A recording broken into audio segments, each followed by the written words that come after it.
Denzel said to me a few minutes ago, he said, at your highest moment, be careful, that's when the devil comes for you.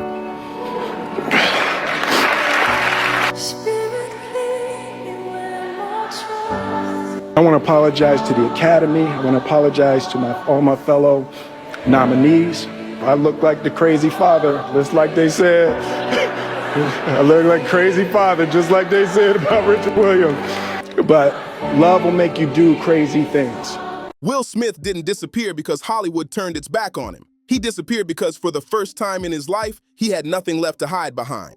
No roles, no applause, no distractions, just silence and everything he'd been avoiding for decades. According to Smith, the past few years weren't about recovery or reputation. They were about isolation, sitting alone with fear, anger, shame, and what he calls his inner prisoners. Instead of running from that darkness, he chose to face it. Because in his words, real growth doesn't begin when you win again. It begins when you stop pretending you're fine. If fame, money, and success could save you, Will Smith would have never broken. But they didn't. And that realization changed everything. From awkward comeback attempts to headline-grabbing stunts and public misfires, the Smith family has been through everything. Ever since that infamous Oscars moment, their once untouchable image hasn't just cracked, it's unraveled. Hollywood distanced itself, the internet turned ruthless, and one of the most powerful families in entertainment slowly faded from the spotlight. So in this video, we're breaking down where the Smith family actually stands today, and how a dynasty that once represented success, discipline, and prestige became a symbol of everything people criticize about fame culture.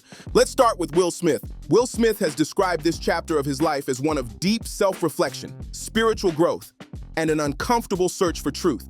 People talk about rock bottom, that when you hit rock bottom is when you'll make a change. But there's a corresponding place that I call cliff top, right? Like where you get so high that you realize literally none of this stuff can make you happy. Right? After you can get to the end of the material world. You get to the end of money.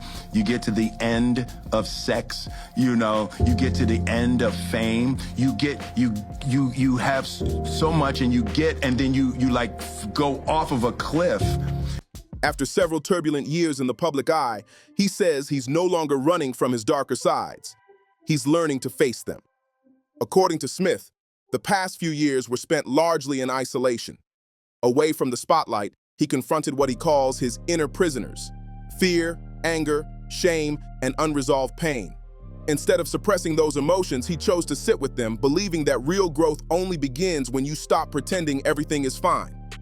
After the Oscars fallout, his career momentum stalled hard. Big roles disappeared, public support cooled off, and for the first time in decades, Will Smith felt irrelevant. The industry moved on, audiences lost interest, and even longtime fans weren't sure what version of him they were supposed to believe in anymore. And when Hollywood shuts its doors, celebrities often try to reinvent themselves online. That reinvention came in the form of music.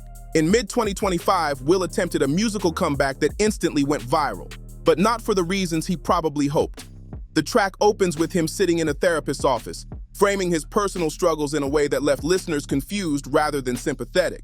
From there, the lyrics spiral into tone-deaf humor, forced self-awareness, and concepts that felt wildly disconnected from his age, his image, and his situation. Social media didn't hesitate. Clips flooded TikTok. Commentary videos exploded on YouTube. Memes traveled faster than the song itself.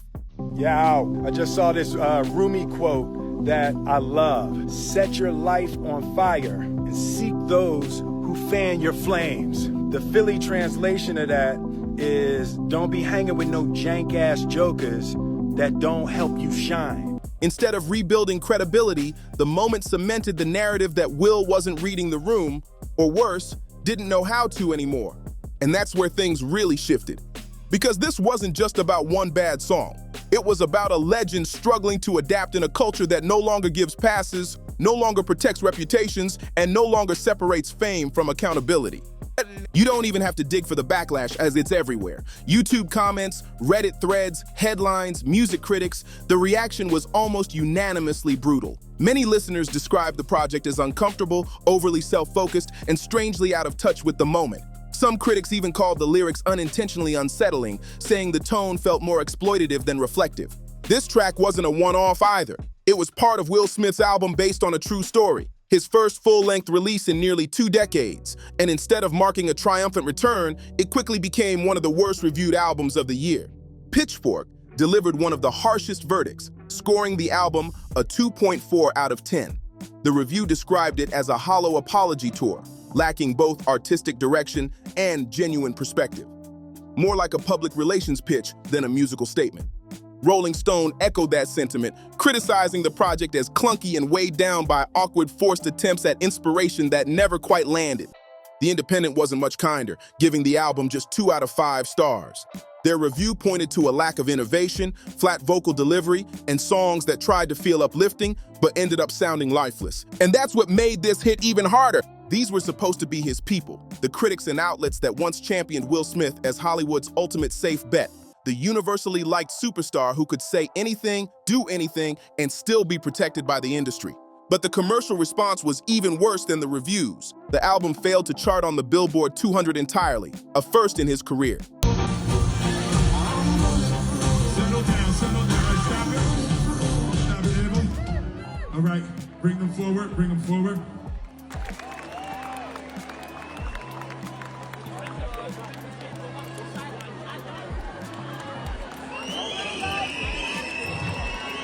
All right. Thank you all very much. Thank you for that. Thank you. In the UK, it reportedly sold just a few hundred copies in its opening week, barely scraping into the lower end of the download charts. At that point, it stopped feeling like a comeback and started looking like a cautionary tale. Because when the charts reject you, the critics turn cold, and the only people still engaging are doing it ironically. That's not relevance.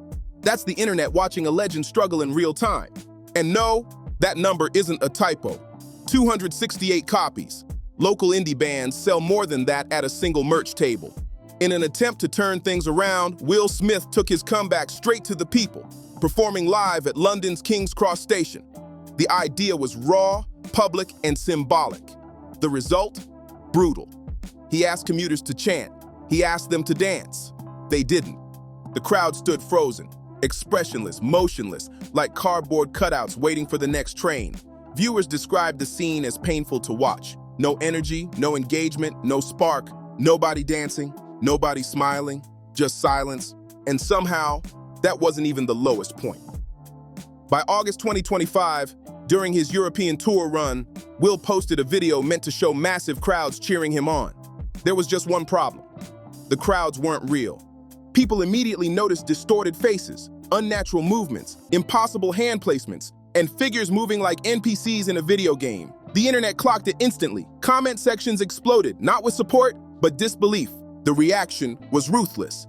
Comments mocked the idea that someone once considered untouchable now needed AI-generated fans to simulate relevance, not because of money, but because of image. And the consequences followed fast. What was originally pitched as a large-scale comeback tour was quietly scaled down. Major venues disappeared from the schedule, replaced with much smaller locations in lesser-known cities.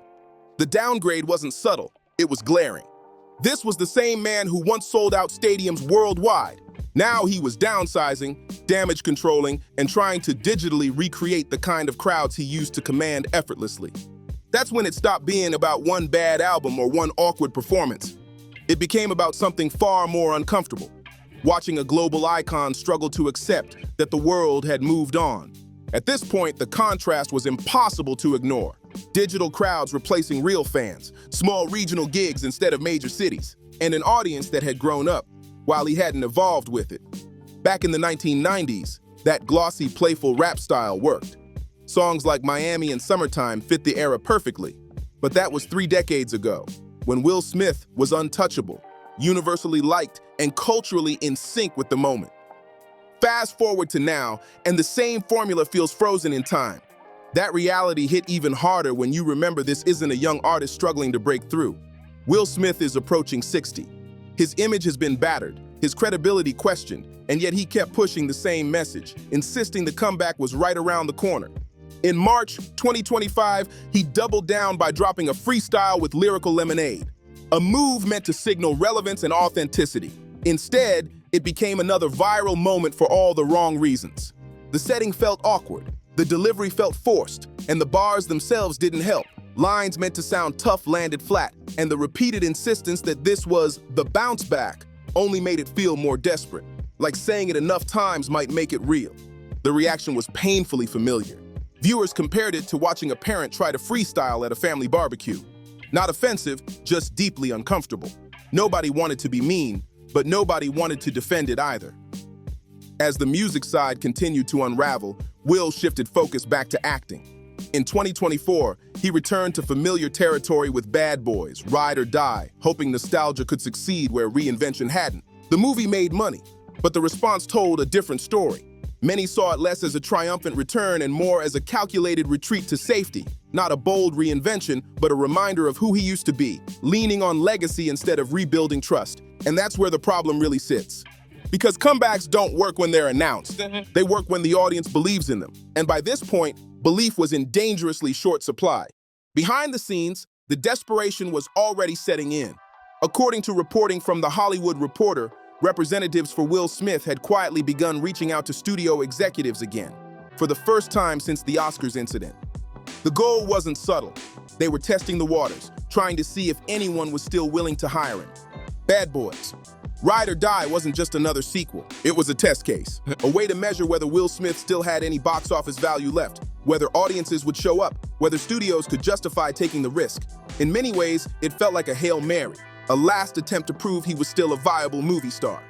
To be fair, Will himself had previously claimed he never wanted to become the kind of actor who relies on endless sequels just because they're safe. But that's exactly what this moment felt like. Not reinvention, but retreat. A familiar franchise being squeezed for relevance, mirroring a career struggling to find its footing in a changed industry. And while the public focus stayed on box office numbers and comeback narratives, something far more serious was unraveling in the background. In October 2023, Jada Pinkett Smith dropped a revelation that reframed everything. While promoting her memoir, Worthy, she revealed that she and Will had actually been separated since 2016, living apart for nearly 7 years. That single admission quietly detonated the story the public thought they understood. Because it meant that when Will Smith stood on the Oscars stage, slapped Chris Rock, and shouted, "Keep my wife's name out of your mouth," he was defending a relationship that, by their own admission, no longer existed in the way the world believed. Let that sink in. One of the most famous public defenses of marriage in modern pop culture wasn't about a marriage at all. It was about image, about optics, about maintaining a brand. And that's where the story turns darker. Somewhere along the way, the Smith family stopped being seen, and maybe even stopped seeing themselves as people. They became products, assets, carefully managed narratives designed to preserve deals, roles, and relevance. And once that illusion cracked, there was no way to put it back together. Jada later explained the separation in blunt terms. She said they were exhausted from trying, trapped in a fantasy of who they thought the other person should be, rather than who they actually were. But instead of closing the chapter quietly, that honesty became part of a much louder public unraveling. When her memoir was released, it was clearly meant to be a redemption moment, a reset. Instead, it turned into another cultural spectacle. The rollout dominated headlines, podcasts, and commentary shows. Late-night comedians jumped on it. Even Saturday Night Live joined the pile-on. Rather than restoring control of the narrative, the tour amplified fatigue. Viewers weren't moved, they were worn out. Commercially, the book struggled. Online reception was rough, and reader feedback was unforgiving. Many reviews said there was little new insight, describing the memoir as repetitive, unfocused, and emotionally hollow. Some longtime fans admitted they expected depth and self-reflection, but felt the story offered neither clarity nor growth. And that disappointment didn't exist in isolation. Long before the memoir, Red Table Talk had already changed how the public viewed the Smith family. The show promised healing, vulnerability, and honesty. But what it delivered was something far more invasive. With a low audience rating and constant viral moments, the series exposed the family's private struggles in real time. Boundaries blurred, personal pain became content, and instead of strengthening their image, it chipped away at it episode by episode. The most infamous moment came during the so-called entanglement episode. On camera, Jada Pinkett Smith openly discussed a past relationship with a much younger man, a friend of her son, while Will Smith sat beside her, visibly uncomfortable. From there, you and I were going through a very difficult time. We decided that we were going to separate for a period of time, and you go figure out how to make yourself happy, and I'll figure out how to make myself happy. Well, at that particular point in time, it was indefinite. Yeah, I really felt like we could be over. No, we were over. And then what did you do, Jada? I got into a different kind of entanglement with August. An entanglement? Yes. That image went everywhere. The clip spawned a viral meme that perfectly captured the shift in public perception. Will Smith, once seen as confident and in control, now looking defeated as deeply personal details were unpacked for entertainment. At that moment, sympathy turned into discomfort because what people were watching no longer felt like healing. It felt like exposure, relentless, unnecessary, and irreversible. And once that line was crossed, there was no going back. Not that long ago, audiences knew very little about their favorite movie stars. Privacy was part of the mystique. But with Will Smith, Jada Pinkett Smith, and their children Willow Smith and Jaden Smith, the problem became the opposite. The public didn't know too little. They knew far too much. That constant exposure wasn't just emotional, it was financial. The Smith family's media company, Westbrook, which Will and Jada built together, reportedly took a serious hit in the aftermath of the Oscars incident. Before 2022, the company was bringing in well over $100 million a year and had even turned down a massive buyout offer. After the slap, revenue declined sharply. Major partnerships disappeared, internal restructuring followed, and a significant portion of staff was laid off. On paper, those numbers are still enormous, but pressure at that scale hits differently. You could feel it in Will's public behavior, the sudden flood of odd collaborations, appearances with random influencers, anything to stay visible, connected, relevant. At the same time, Will himself has been open about struggling with depression, something that humanized him again, even briefly. What unsettled many people, though, was how those struggles kept becoming public content. Once again, Jada's disclosures placed deeply personal moments into the spotlight. Critics pointed out that the family's most vulnerable experiences, from marriage issues to mental health conversations, were often shared in ways that seemed to prioritize visibility over privacy, narrative over dignity. Over time, a pattern emerged. Intimate family pain wasn't processed quietly. It was packaged, discussed, analyzed, and consumed. And rather than stepping back, Will appeared to double down. Instead of letting the Oscars incident fade, he addressed it again musically, including a pointed reference to Chris Rock during an appearance on Apple Music's Fire in the Booth. For some fans, it felt unnecessary. For others, it felt unresolved. Either way, it showed something important. This wasn't just about one slap, one album, or one interview. It was about a family that never found a way to step out of the spotlight, even when the spotlight was clearly doing damage. And by this point, the line between healing and performance had all but disappeared. Even years later, Will Smith still frames the Oscars moment as unfinished business. In one of his later lyrics, he clearly references the incident, warning that disrespect on stage will be remembered and revisited. 2 years on, the message felt less like closure and more like fixation, once again casting Chris Rock as the villain in his story. At 57 years old, it raised an uncomfortable question. If this is how hard it is for Will to move on, imagine what life has been like for his son. While Will spent decades carefully shaping himself into the perfect Hollywood product, Jaden Smith was born into that pressure. Fame, expectations, scrutiny, all of it waiting for him before he could even understand what it meant. No matter how intentional his parents tried to be, a normal childhood was never really an option. And that's not speculation. In a 2018 interview with Teen Vogue, Jaden admitted just how deeply that treatment affected him. He said people treated him as if he wasn't a normal human being, to the point where he began questioning it himself. That kind of psychological weight doesn't disappear. It just shows up in different ways. By the 2025 Grammy Awards, that pressure manifested visually. Jaden arrived wearing a literal castle on his head, a custom fashion piece that instantly dominated headlines and social media timelines. Some dismissed it as eccentric fashion, others saw it as performance art.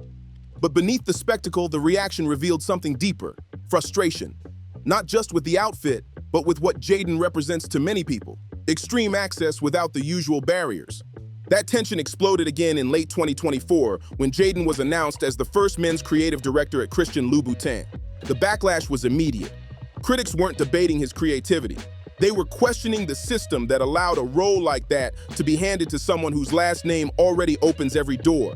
And that's the tragedy underneath all of it. Jaden didn't ask to be born into this level of visibility, but he's been forced to carry its consequences anyway, becoming both a symbol of privilege and a lightning rod for public resentment. In the end, the castle wasn't the story. It was a metaphor, a young man raised inside fame, expectation, and projection, still trying to figure out who he is while the world argues over whether he ever earned the right to be there at all. The backlash didn't stop at fashion. Critics argue that the fashion industry is already one of the hardest worlds to break into, brutally competitive, underpaid, and gatekept. And yet, instead of opening doors for emerging designers with no connections, the biggest opportunities often seem to land in the laps of celebrity kids and famous last names. That frustration became part of the broader conversation around Jaden Smith. But the castle headpiece and nepotism debates weren't even the strangest chapter. I am very happy that I spent my childhood with more adults than I did with kids my own age, because I was picking up more things from adults than I were from kids my own age. And I look and I go around sometimes and I hang out with other people that are my age, and they're just kind of just my phone selfie. I'm just like, dude, like, oh my God, like, can we talk about like the political and economic state of the world right now? Can we talk about what's going on with the environment? Can we talk about... Back in 2022, old clips resurfaced from an interview Jaden did with Big Boy TV, where he complained that people his age weren't interested in discussing the political and economic state of the world. The internet did what it always does. Memes exploded overnight. One joked about Jaden being frustrated with his kindergarten classmates for not understanding global geopolitics. Another showed a crying SpongeBob, mocking the idea of a child being disappointed by a themed birthday party instead of a history seminar. It was ruthless, but revealing. To Jaden's credit, he eventually leaned into the joke. He posted a self-aware meme of his own, poking fun at the moment and acknowledging how it came across. That rare bit of humor softened the backlash, but it didn't erase the underlying issue, because the episode perfectly captured what many people see as the Jaden problem. A child who never really had a childhood. Someone raised in constant visibility, expected to sound profound before he had the chance to simply grow.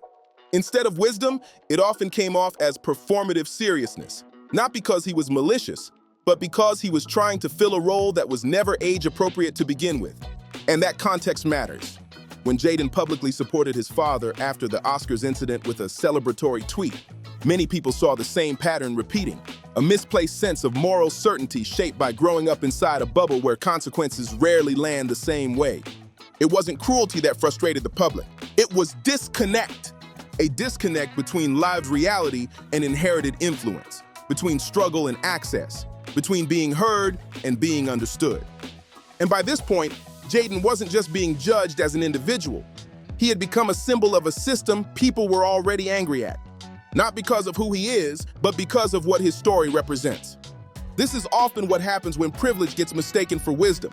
In Los Angeles especially, celebrity kids grow up surrounded by access, attention, and affirmation, but without the friction that usually sharpens perspective. And Jaden Smith's recent creative output feels inseparable from the very public collapse of his family's image. His 2024 music project, a case study on the long-term effects of young love, sounds exactly like its title suggests: deeply introspective, emotionally heavy, and openly melancholic. Jaden described the project as something he made simply because he was sad, and that part isn't funny. If anything, it's revealing. The music reads less like confidence and more like damage, the kind that comes from growing up inside a family whose struggles were never private. While many celebrities go to extreme lengths to shield their children from media pressure, Will Smith and Jada Pinkett Smith ultimately failed to do that. Instead, their kids were pulled directly into the Hollywood machine. Will has even acknowledged this himself. In past interviews, he admitted that their parenting philosophy, allowing their children complete freedom as long as they were honest afterward, was a serious mistake. His words were blunt. He said it was very, very, very terrible, an experiment that backfired in ways they couldn't control. And Jaden wasn't the only one affected.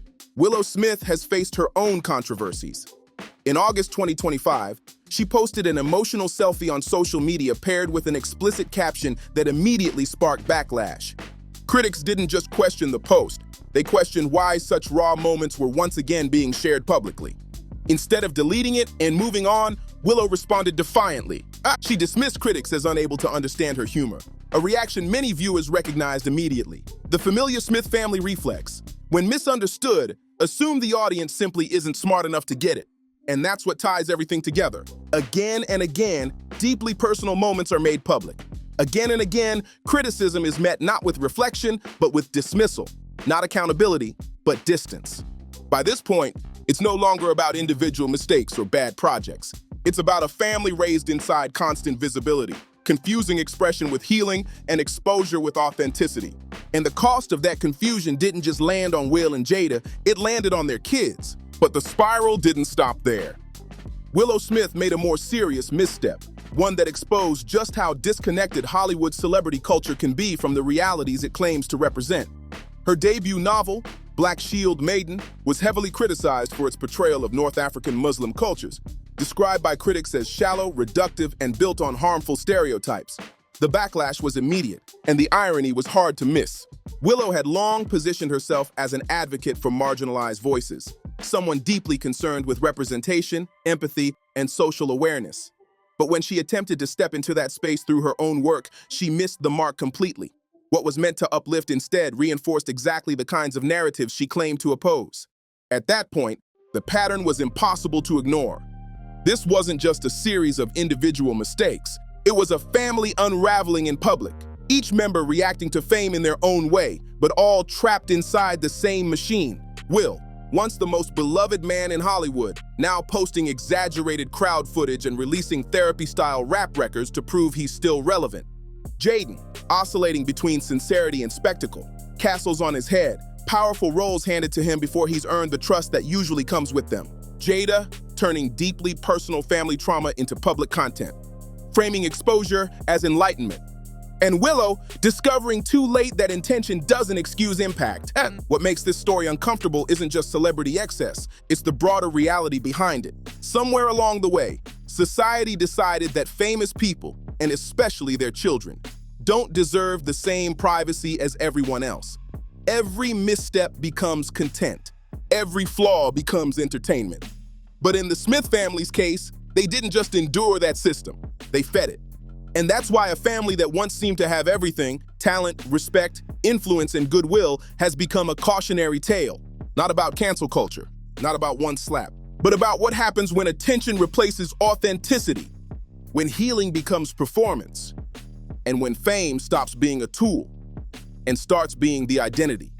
If you enjoyed this breakdown and want more deep dive documentaries like this, make sure to like the video, subscribe to the channel, and share it with someone who still thinks Hollywood fame comes without a cost. And let me know in the comments, do you think the Smith family was ruined by the spotlight, or did they choose it every step of the way?